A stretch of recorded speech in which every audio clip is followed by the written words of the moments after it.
Quand vous cueillez des têtes de violon, au départ, vous vous dites « il n'y a rien ici, c'est un terrain vacant ». Eh bien, vous restez surpris parce qu'il n'y a rien pendant 1 kilomètre, puis tout d'un coup, paf, c'est le paradis des fougères. Je vais vous montrer ça, là, on est en début de saison, fait qu'il n'y aura pas de paradis. Mais vous allez voir, je vais vous montrer les plants qui sont à veille de sortir. Donc ici, il n'y a pas grand-chose, effectivement.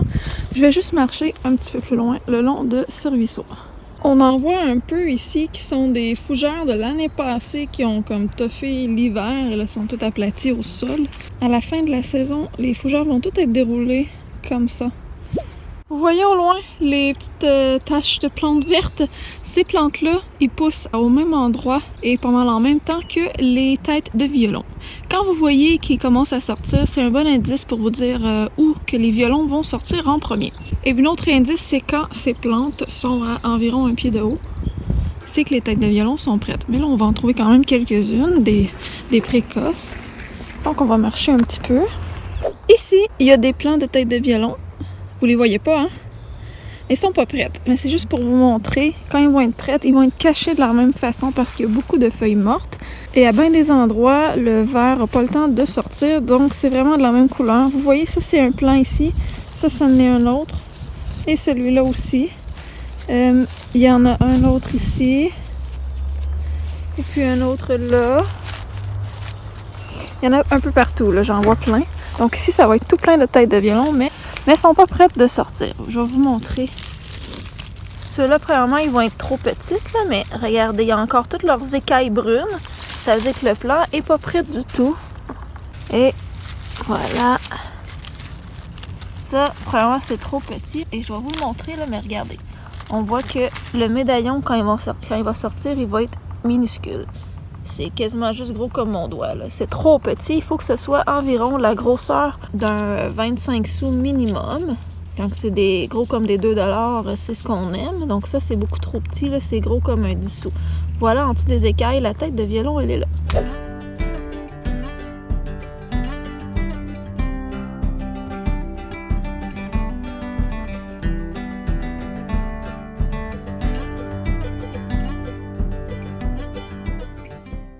Ça, c'était beaucoup trop tôt pour la prendre. Normalement, il faut qu'elle soit sortie un petit peu plus que ça, de toute façon. Et il faut faire vraiment attention parce qu'il faut tasser, il ne faut pas marcher dessus.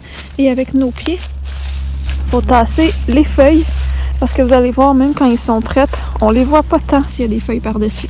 On va continuer. Et là, j'ai pas mis de gants, mais normalement, vous mettez des petits gants. Ça, au moins ça, mais normalement, moi, je mets des petits gants en cuir, comme des gants de golf ou de go-kart. Parce que vous allez voir, vous allez avoir les mains gercées, les mains en sang. Il y a plein de trucs qui se ramassent entre les ongles. Ça peut vous faire des petits reculons parce que les branches rentrent dans vos doigts.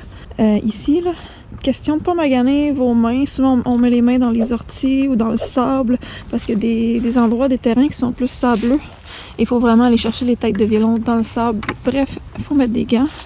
Mais là, je vais juste vous montrer un peu quoi faire. J'ai même pas emmené de sac.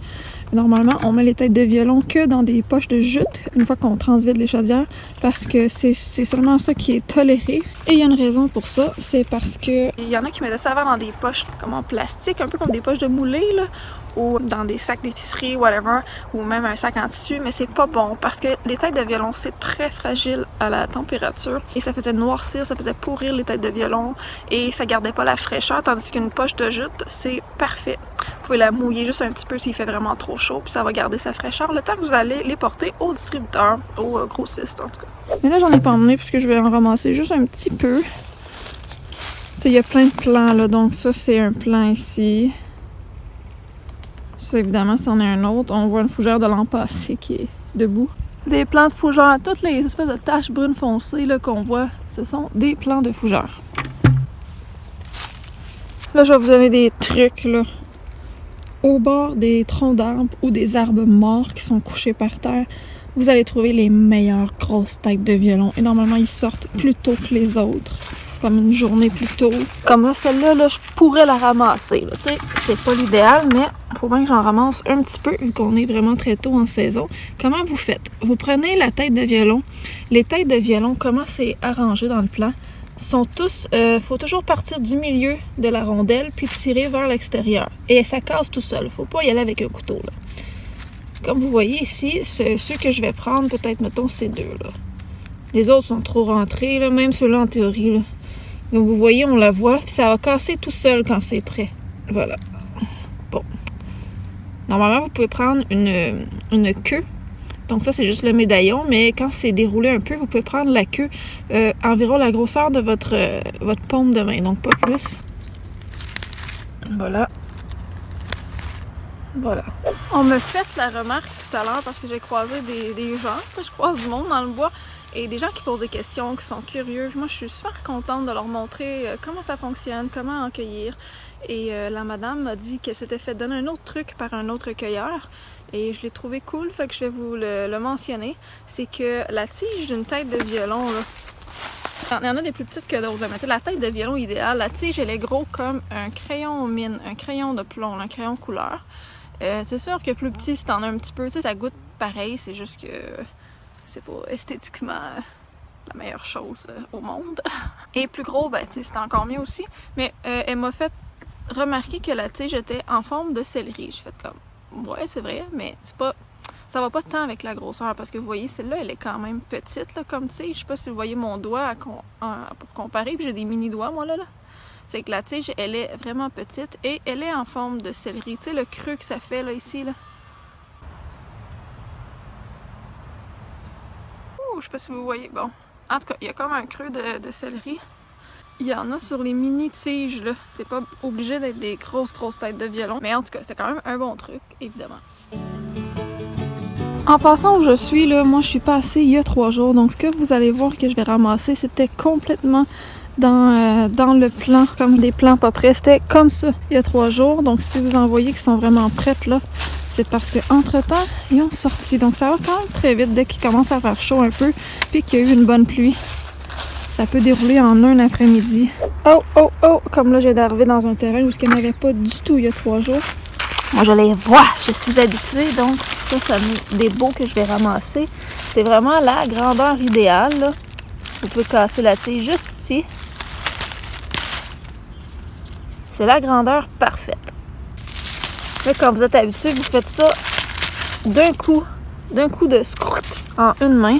Et vous pouvez faire un plan avec chacune de vos mains, donc 2 plans à la fois si vraiment il y en a beaucoup, où vous asseyez tranquille et vous faites vos plans. Je vais fermer un petit peu la vidéo parce que, regardez, j'en vois là. Et il y en a là-bas. Là-bas. Il y en a là. Fait que je vais ramasser un petit peu ce qu'il y a ici, puis je vous reviens dans à peu près 10-15 minutes pour vous montrer ce que je vais avoir accumulé dans ma chaudière. Faites attention quand vous cueillez. Une autre raison pourquoi je dis de vous mettre des gants. On trouve toutes sortes de choses, on peut se blesser, comme là, il y a de la vitre. Faites vraiment attention. Quand il y a des espèces de petites falaises comme ça, je sais pas si vous voyez, là, c'est une falaise sur le bord de l'eau, vous allez souvent en retrouver justement à l'extrémité de la falaise. Des fois même c'est trop dangereux pour aller en bas. Donc souvent ils vont être dans le sable par contre, mais ils vont sortir avant les autres puis ils vont être plus grosses normalement. Petit truc. Des fois ce que vous allez voir à côté de belles têtes de violon comme ça, c'est des têtes qui sont pas comestibles, donc il ne faut pas les prendre. Il y en a plusieurs sortes. Il y a ceux qui sont pleins de mousse blanche, comme ça. Donc, ils ont comme un duvet. Ceux-là, il ne faut pas les prendre. C'est vraiment pas comestible. Et il y a une autre sorte que je vais vous montrer, mais je pense pas qu'ils sont sortis. Je mettrai une photo au pire. Ce sont des têtes de violon qui ont plein de petits poils, comme une jambe de femme pas rasée. Normalement, ils sont comme d'une teinte rouge vin mauve, à cause qu'ils ont beaucoup de petits poils de cette couleur. Je ne sais pas si vous voyez, ça en est des pas bonnes. Ils n'ont pas vraiment de poils, mais elles sont rouges. Ça, c'est pas bon, bien évidemment. Les autres avec des poils, tiens, j'en vois ici, sont petites, là, mais tu sais, ils viennent aussi grosses que les comestibles. Vous voyez tous les petits poils dessus.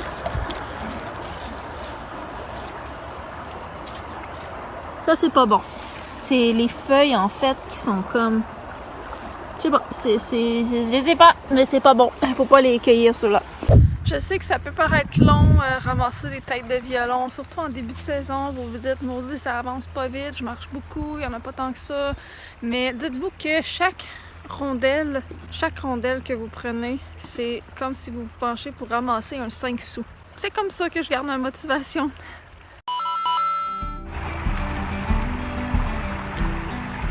Normalement, les prix varient quand vous allez les porter. Le grossiste va vous payer selon l'offre et la demande, selon la quantité qu'ils reçoivent.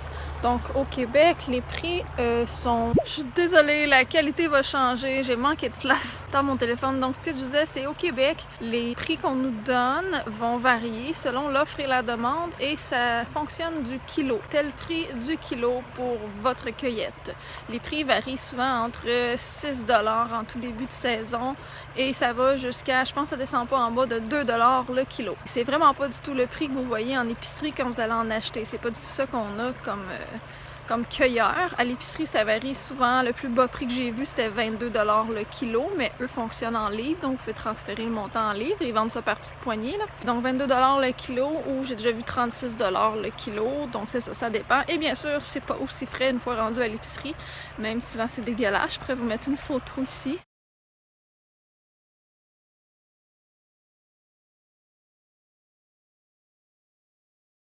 Il faut respecter les cueilleurs, la plupart que je connais. En tout cas, on cueille de façon éthique, on respecte la nature. Moi, ça fait depuis que j'ai 15 ans là, que j'ai été initiée à ça. On fait ça en famille. Toute ma famille faisait ça. Ils en font encore aujourd'hui. Je suis vraiment une habituée. Il n'y a plus de secret pour moi pour les têtes de violon, même si je n'en fais quasiment plus parce que c'est très demandant physiquement. Mais vu que j'ai grandi là-dedans, je peux comme pas m'empêcher d'en cueillir si j'en vois au printemps ou bref.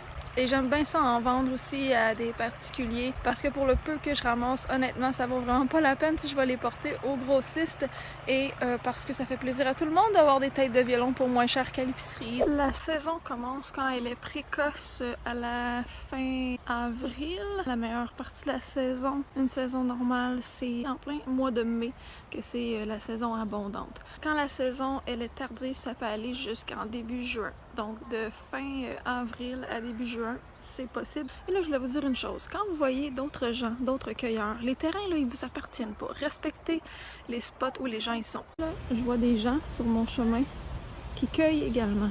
Je vais pas aller dans leur coin. Je vais pas aller les déranger, à moins que je veuille juste leur parler. Je vais aller un peu plus loin. Puis s'il vous plaît, respectez-vous entre vous. Ben, merci. C'est tout ce que j'avais à dire. Vous voyez ça ici, à mes pieds? C'est de l'ortie. Ça commence, normalement ça vient gros, là, ça vient haut, un peu comme des arbustes. Je ne l'avais pas vu ici avant, mais ça en est.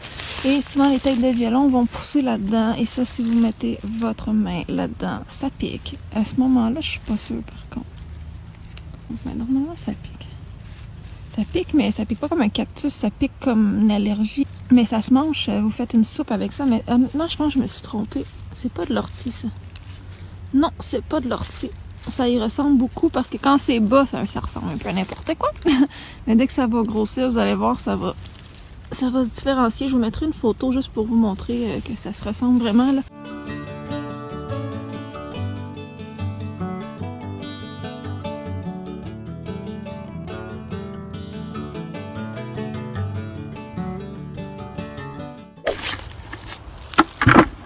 Un truc, mettez... si vous êtes des gros cueilleurs, mettez un chandail, tu sais, comme un t-shirt, mettons, ou un chandail en manches longues, mais grand, lousse.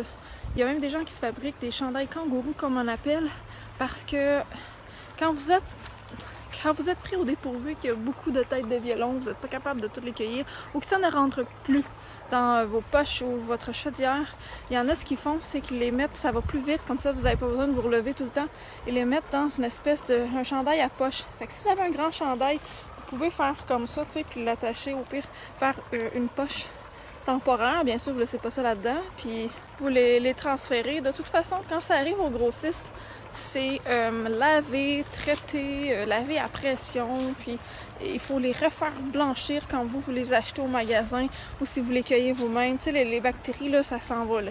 Je veux dire qu'il y a bien moins de bactéries dans un chandail. Pas vers l'intérieur, mais à l'extérieur, là.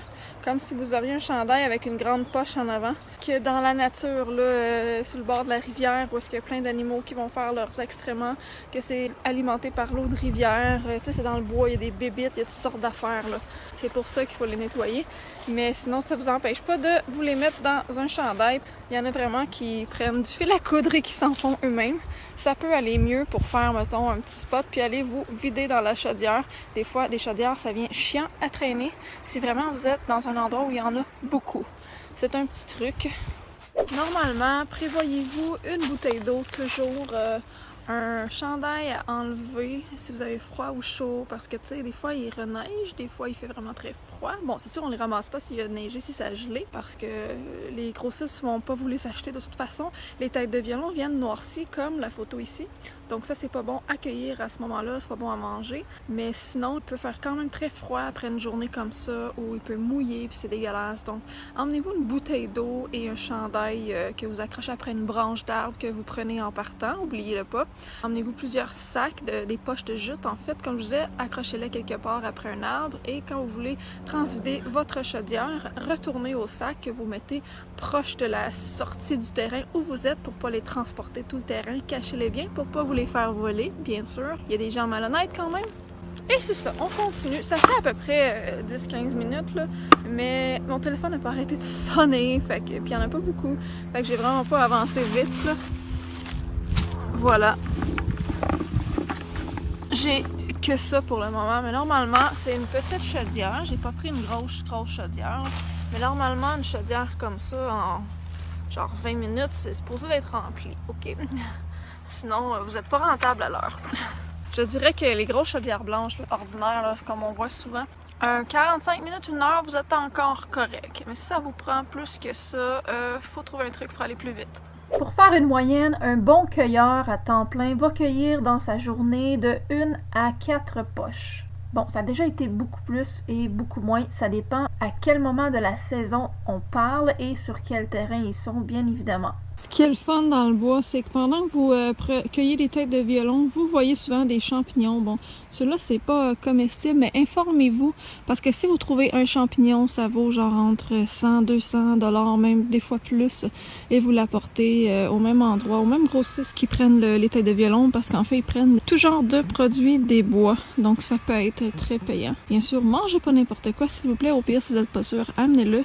Et ils vont vous le dire. Vous pouvez regarder sur Google les champignons comestibles à cueillir au Québec. Venez toujours avec des bottes et toujours avec des pantalons, parce que vous allez passer dans... Hey, il y a une fourmi sur mon soulier.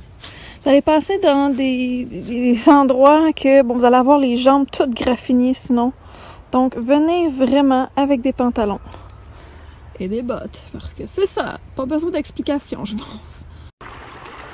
Souvent, on traverse sur des troncs d'arbres pour traverser une rivière, aller sur une île. Bon, là, c'est un petit ruisseau, que l'eau est assez haute, mais c'est quand même pas une grosse rivière. Mais des fois, c'est pire que ça. Il y en a qui s'en vont avec des chaloupes. Et je suis sûre que sur cette île, c'est tout plein. Voilà, donc c'est d'autres petits trucs, juste pour que vous sachiez quoi apporter, à quoi vous attendre. Mais n'allez pas dans un champ. Genre, il n'y aura pas de tête de violon là. Il faut que ça soit comme dans un boisé et qu'il y ait de l'eau à proximité, même si les têtes de violon ne sont pas nécessairement à côté de l'eau. Tu sais, comme là, je suis sûre qu'il y en a là. Il y en a dans le milieu, plus par là-bas. Mais l'eau, elle est là. Tu sais, vous voyez, c'est pas nécessairement collé. Ça se peut qu'il y ait un spot de terrain qui en ait plein de têtes de violon, plus qu'au bord de l'eau, mais il faut quand même qu'il y ait une rivière à proximité, un cours d'eau, un étang, une mare, quelque chose. Sinon, c'est sûr qu'il n'y aura pas de tête de violon qui va pousser là. Promenez-vous l'été, regardez où les fougères sont déroulées et notez les endroits pour y retourner au printemps prochain. Bien sûr, ce que je voulais vous dire aussi, c'est qu'il ne faut pas arracher la racine du plant quand vous cueillez, parce que c'est ça qui fait que vous tuez en fait le plant. Mais vous pouvez prendre les têtes de violon, si elles sont toutes bonnes dans le plant, qu'elles sont prêtes à cueillir, vous pouvez toutes les prendre. C'est un mythe de dire qu'il faut en laisser une, là. Ils repoussent plusieurs fois par plant des branches, là, des fougères. C'est vraiment juste, quand ils sont trop petites, vous les laissez là. Et de ne pas arracher le plant et de ne pas aller les chercher dans le fond de la racine. C'est juste de cueillir comme il faut. Mais c'est un mythe de dire que parce qu'on les cueille, l'année prochaine, il n'en repoussera plus. C'est totalement faux. Et non, on n'a pas de quota à respecter au Québec. Il n'y a aucune loi qui a passé là-dessus. Il n'y a pas assez de cueilleurs pour ça. La saison est trop courte. Je dirais que chaque année, il y a des gens qui s'essaient, mais qui pensent que ça va être facile. On a beaucoup de petits cueilleurs depuis un bout, versus quand j'ai commencé, moi, il y a une quinzaine d'années. C'était des gros cueilleurs, des gens qui cueillaient énormément. Là, on dirait que tout le monde s'essaie un peu. mais ils voient que c'est trop dur ou pas assez payant, ou vu qu'il y a beaucoup de gens, ben tout d'un coup, on n'a pas assez de tête juste pour nous dans un terrain, donc il faut se déplacer souvent, je sais pas. Les gens s'attendent à autre chose, c'est rendu connu avec Internet, dans le temps on n'avait pas Internet. Mais je te dirais que le marché, il est encore pareil. Je veux dire, la quantité qui pousse est identique aux autres années, donc on peut pas vraiment accueillir plus que ce qu'il y a ou moins que ce qu'il y a.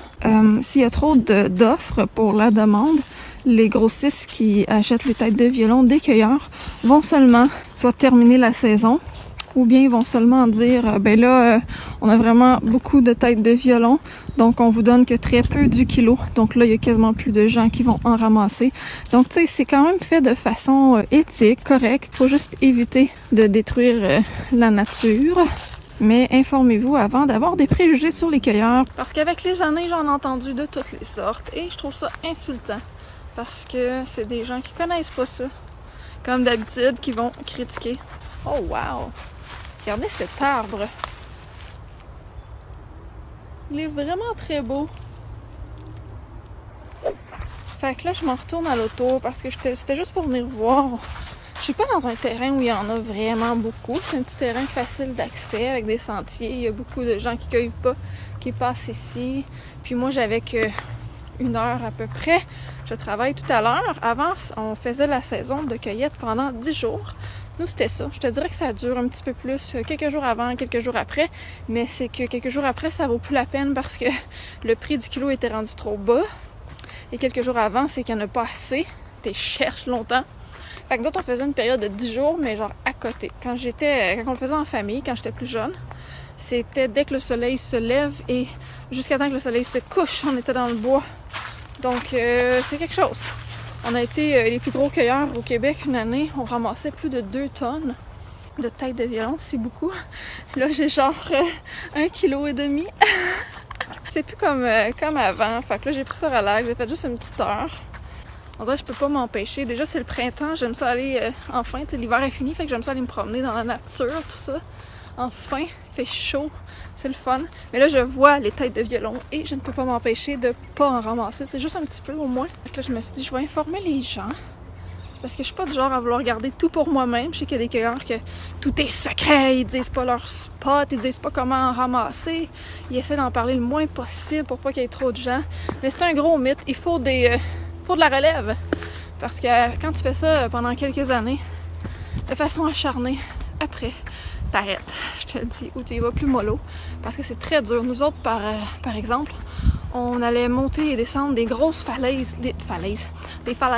On allait se promener en canot pour aller sur des îles. On traversait des rivières avec des poches avec de l'eau jusqu'aux genoux, jusqu'à la taille. On marchait des kilomètres et des kilomètres à traîner nos poches.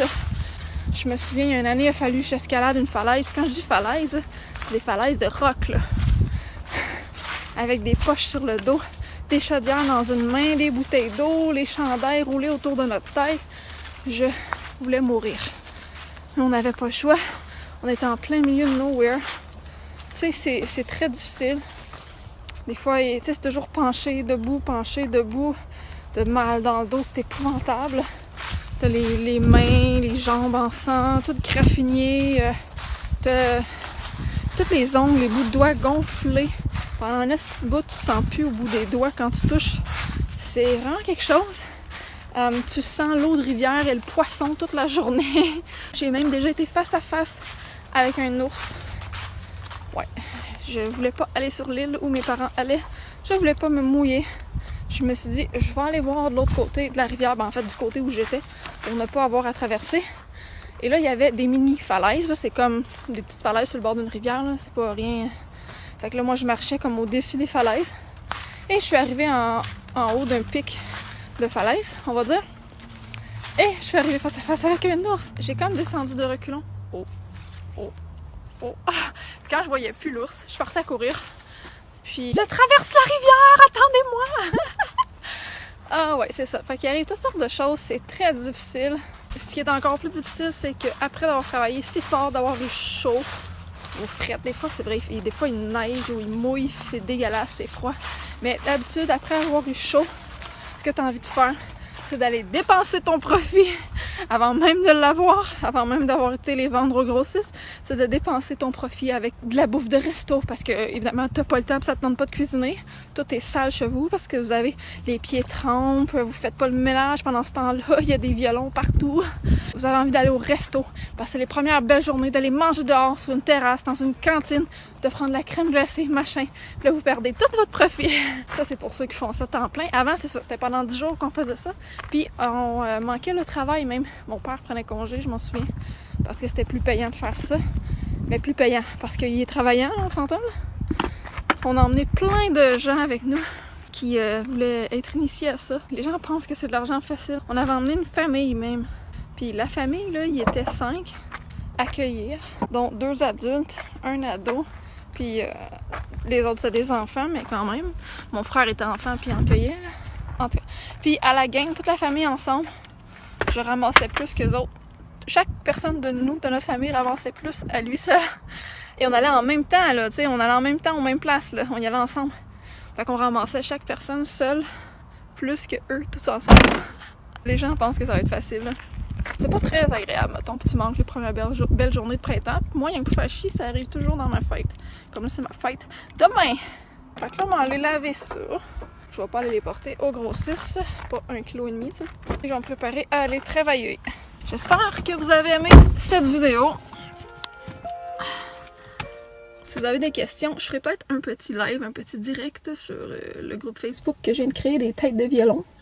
En passant, quand je les lave, là, je risque pas de le faire souvent cette année parce que l'année passée, j'avais rushé, c'était long. J'avais tout le temps les mains dans l'eau froide. J'ai fait 2 ans de suite, ça, puis je pense que cette année, je vais les laver que si 1 ou 2 personnes, là, mais pas à tout le monde. Fait que vous allez les laver vous-même. Je fais attention quand j'écueille. C'est ça que je voulais vous dire aussi. Mettez pas des branches ou trop d'écailles ou des roches, des feuilles. Essayez de trier ce que vous mettez dans votre chaudière. Parce qu'après, il faut le retrier si vous l'apportez au grossiste. Parce que sinon, ils peuvent refuser votre poche. Mais moi, j'essaie de pas en mettre dedans parce que les laver, c'est l'enfer. C'est long, ça colle. C'est dans le médaillon. J'allais enlever les écailles. Des fois, l'eau à pression, ça enlève pas tout. Faut que je le fasse manuellement sur chaque crise de médaillon. C'est fucking long. Laver 1 kilo comme il faut, là. Quand je dis laver, c'est pas genre les tremper dans le bain puis les vendre sur Facebook, là. Non. Ils sont vraiment bien lavés. J'achète des sacs Ziploc. Je les mets dans les sacs Ziploc. J'ai acheté une balance. Je fais peser mes choses chaque fois. Je me suis quand même bien équipée, tu sais. Fait que tout ça, ça se paye. Je dépense de mon gaz pour y aller aussi. Puis sinon, des fois, je demande à ma famille des têtes de violon, vu que je sais d'où ils viennent, je sais comment ils sont cueillis. Et je leur fais confiance, puis en même temps, ben, si je les encourage, des fois, je leur en achète si, mettons, je travaille puis j'ai pas le temps. Parce que, tu sais, si ça donne pas dans mes journées de congé, je peux pas y aller, moi, en cueillir, parce que je prendrai pas congé pour ça, là, quand même. Des fois, ça dépend de la météo, tu sais, je peux pas faire grand-chose de plus. Fait que des fois, je vais acheter de ma famille, puis sinon, ben, je les paie, eux. Fait qu'il faut que je me fasse un peu de profit, vu que je passe des heures à les laver, les mettre en sac, aller les chercher, parce qu'ils restent pas dans ma ville. Fait que c'est ça. Fait que je vous les vends pas cher, comparé à l'épicerie. Mais je vous les vends un peu plus cher que moi ce que j'aurais au grossiste parce que je fais plus de travail que juste les cueillir pour aller les mener au grossiste, t'sais. Tout le monde est content, ok? Fait que, je suis là. Ah ouais, je voulais vous dire aussi, pour les conserver, tu sais, vous faites ça toute la journée puis il fait super chaud. Faut pas que vous perdez vos têtes de violon, faut pas qu'ils moisissent, faut pas qu'ils soient au soleil, faut les mettre au frais. Des fois, c'est moins possible. Donc, ce que vous pouvez faire, vous pouvez les arroser. Bon, là, je sais que ça fait pas le bonheur des grossistes quand je dis ça. Parce que là, vos têtes de violon vont peser trop pesantes, ils vont vous payer plus du kilo. C'est ça qu'il faut faire pour les conserver. Si vous les cueillez pour vous-même, mettons, la première affaire de faire, c'est les mettre dans l'eau frette le plus tôt possible pour qu'ils gardent leur fraîcheur. Vous pouvez les faire baigner dans une piscine d'eau, là. Il n'y a pas de problème. Même que c'est comme ça que c'est conseillé de garder dans le frigo. Fait que, eux autres, là-bas, la première affaire qu'ils vont faire, une fois qu'ils vont avoir vidé vos sacs, tout ça, ils vont les crisser dans l'eau. C'est juste parce qu'ils veulent pas vous payer trop. Donc, ils veulent pas que vos têtes de violon soient toutes imbibées d'eau. Logique. Mais en même temps, moi, j'aime mieux conserver mes têtes de violon. Ils vont pas vous refuser, à moins que vraiment vous avez une rivière là, dans votre sac. Là, vous pouvez les rincer à l'eau en début de journée, en mi-journée, puis dans une coupe d'heure, ça va avoir séché un peu, mais vos têtes de violon vont être plus fraîches. C'est correct, ils vont tolérer ça. Vous changez de sac, mettez un sac de jute moins mouillé après, juste pour pas leur donner trop de doutes. Mais si vous êtes honnête, il n'y a pas de problème. C'est parce qu'il y a des gens qui abusent. Il y a même des gens qui mettaient des roches pour que ça pèse plus dans leur poche ou n'importe quoi d'autre, pas nécessairement des roches. Donc, désormais, ils vont noter, ils vont prendre en note vos noms, votre numéro, puis ils vont numéroter les sacs, donc de qui ça provient.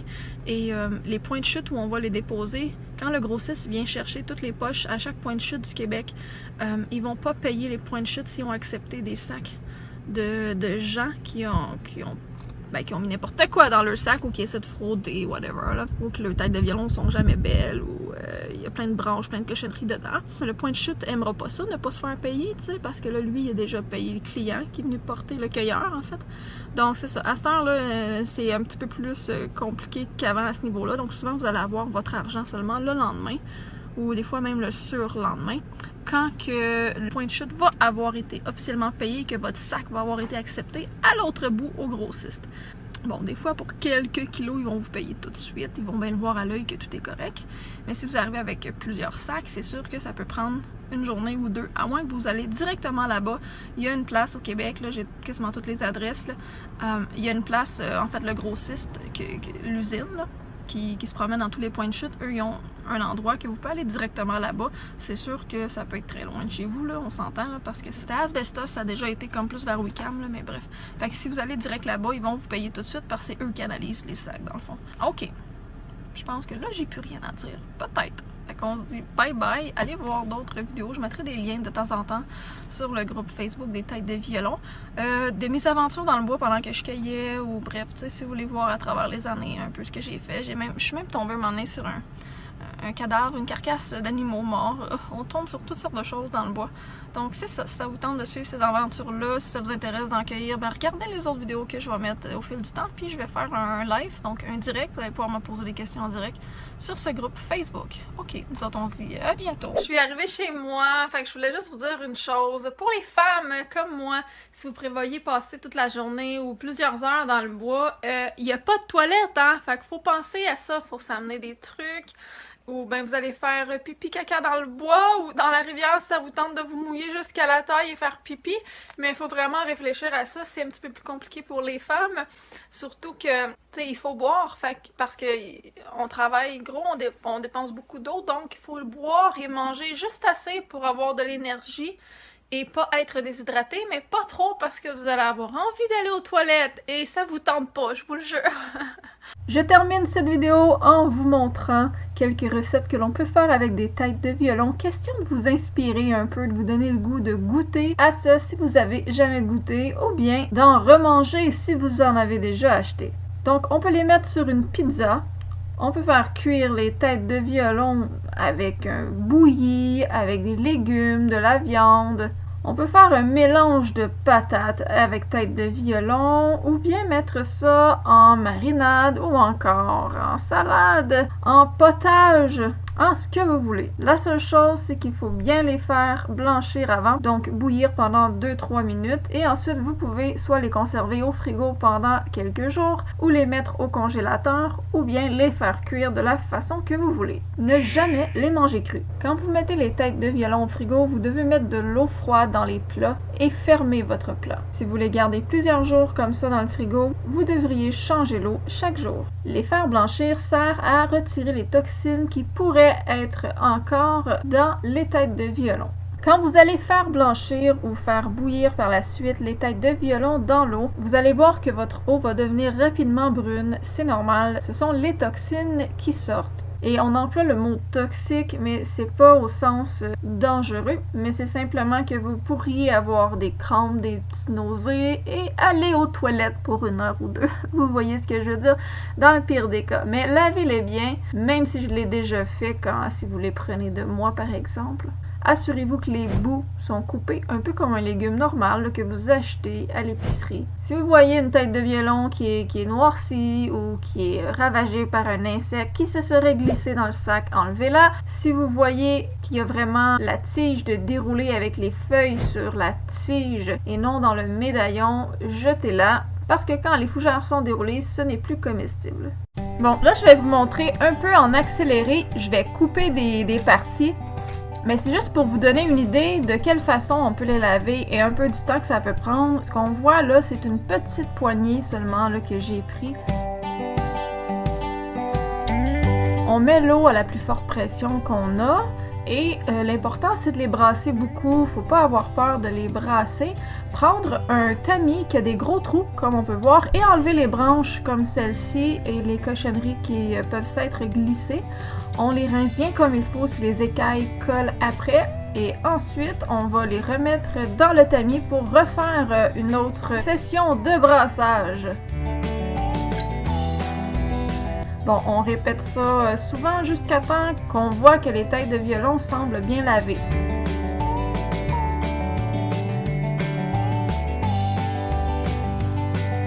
Ensuite, va venir le temps de les inspecter une à une et de les rincer à l'eau une à une avant de les mettre pour faire sécher.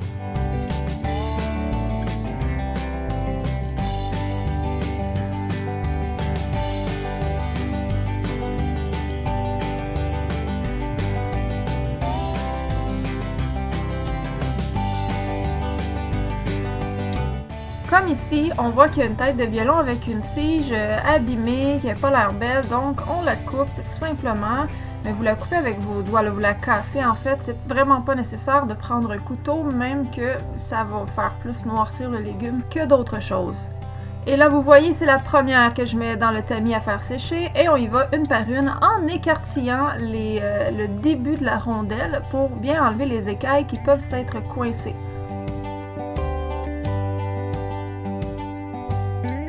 Faites attention pour ne pas les casser en faisant ça. C'est important de rincer tout ça à l'eau très froide. C'est vraiment pas agréable pour les mains, mais si vous voulez que vos têtes de violon demeurent fraîches et dures, c'est vraiment de l'eau froide qu'il faut utiliser avant de les mettre au frigo.